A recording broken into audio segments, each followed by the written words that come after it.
আসসালামু আলাইকুম ফুডিজ। আজকের ভিডিওতে আমি তোমাদেরকে পুরো সপ্তাহে কী খেয়েছিলাম সেটাই তোমাদেরকে দেখাবো। তো ফার্স্টেই হচ্ছে শনিবারে আমি একটু বনানীতে কাজে গিয়েছিলাম, তো ওখানে গিয়ে রাস্তায় একটু পুরি টুরি খেলাম। এরপর 10 নম্বরে গিয়ে মুসলিমে বসে শর্মাটা খেয়েছিলাম, প্রচুর ক্ষুধা লেগেছিল। ওখানেও একটা কাজে গিয়েছিলাম, তো সেখান থেকে বসে বসে বাসায় ব্যাক আসার সময় বসে বসে মুসলিমে বসে শর্মাটা খেয়েছিলাম, আর এই হালিমটা খেয়েছিলাম। শর্মাটা মজাই ছিল, আর যেহেতু একটু ঠান্ডা ঠান্ডা লেগেছিল হালিমটা খেতেও বেশ মজা লাগতেছিল।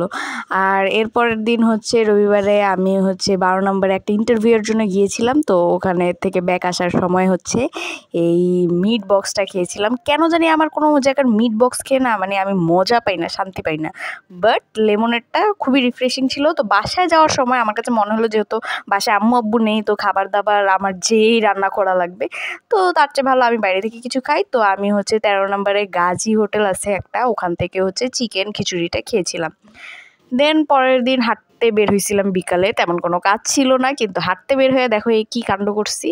আমি হাঁটতে বের হয়েছি মূলত ওয়েট লুজ করার জন্য, কিন্তু রাব্বানিতে বসে আমি রাব্বানিতে পুরি আর এই টিক্কাটা খেয়েছিলাম। টিক্কাটাও তাহামরি মজা লাগেনি, পুরিটা মজা ছিল। আর অ্যাজ অলওয়েজ রাব্বানিতে গেলে দুধ চাটা মাস্ট খাওয়া লাগে, এত মজা, এটা সবাই জানে, এটা অনেক মজা।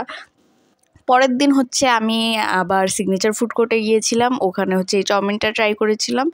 অ্যাভারেজ ছিল, খুব বেশি আহামরি মজাও লাগে নাই, আবার খুব খারাপও লাগে নাই, বাট ক্ষুধা লাগছিল। তো আবারও আমি ওইদিকে একটা কাজেই গিয়েছিলাম, তো মূলত দুপুরে তেমন কিছু খাওয়া হয় নাই, যার কারণে চাউমিনটা খাওয়া। পর প্রিন্সে ঢুকে এই আইসক্রিমটা খেয়েছিলাম।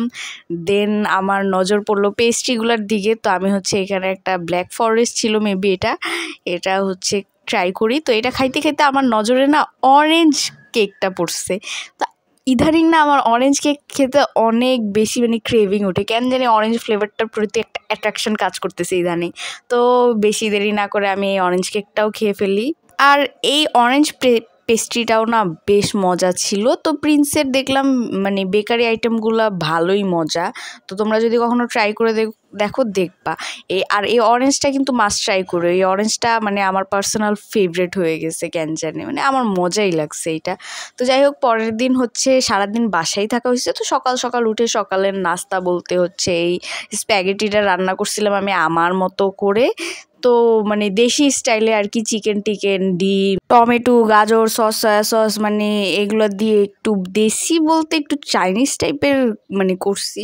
নর্মালি দেখা যায় এই টাইপের স্প্যাগেটিগুলোতে একটু ক্রিমি টাইপের করে, বাট আমি নিজের মতো করছি, কারণ অত ইনগ্রেডিয়েন্টস হাতের কাছে ছিল না।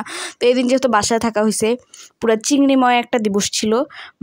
আর আমার আব্বুর একটা রোগ আছে, যে আব্বু একটা জিনিস যখন বাসায় আনা শুরু করে, সবজি তরকারি বা মাছ টাইপের যাই হোক, সেটা এক নাগারে খালি আনতেই থাকে, খাইতে খাইতে আমরা ফেড আপ হয়ে যাবো, এরকম একটা অবস্থা করে। তো সেই দিন দুপুরেও চিংড়ি ছিল, রাতেও চিংড়ি ছিল। এই বড় বড় চিংড়িগুলো আনছিল, ভাজি করা হয়েছে, সেই সাথে আবার লাউয়ের একটা তরকারি ছিল। তো এই সারা সপ্তাহে কম বেশি দেখা গেছে কি এই লাউই ছিল বাসায়, ওই যে বললাম এক নাগারে আব্বু খালি লাউই আনতেছিল। তো এই হইলো অবস্থা। তো ছোটো চিংড়ি দিয়ে লাউ রান্না করছিল এই দিন। তো এইভাবেই চিংড়ি মার একটা দিবসের পরিসমাপ্তি ঘটে। এরপরের দিন থার্সডে ছিল, আমি আমার আপুর সাথে বের হয়ে গেছিলাম। ও আমাকে এই অরেঞ্জ লেমনের ছিল মেবি, এইটা খাওয়াইছে, আর ফ্রেঞ্চ ফ্রাই খাওয়াইছিল। তো লেমনেরটা আমার কেমন জানি আহামরি জমে নাই, ভালো লাগে নাই অত।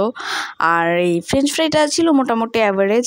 তো এখান থেকে বের হয়ে হাঁটতে হাঁটতে আমরা 13-র দিকে চলে যাই। তো ওখানে ফুচকা দেখে অনেক ক্রেভিং উঠতেছিল, তো অনেক দিন পর ফুচকা আর চটপটি খেলাম। সো এই ছিল আমার এক সপ্তাহ টুকটাক খাওয়া দাওয়া। যদিও আমি পুরা কি খেয়েছি একদম A to Z দেখাতে পারিনি, মূলত টুকটাক যা পারছি ভিডিও নিছি, তো ওটা দিয়ে এই ভিডিওটা বানানো। আর নেক্সট ভিডিওতে আমি এই অরেঞ্জ কেকটা মেক করা দেখাবো তোমাদেরকে। সেই পর্যন্ত সাথেই থাকবা। আজকে এই পর্যন্ত, আল্লাহ হাফেজ।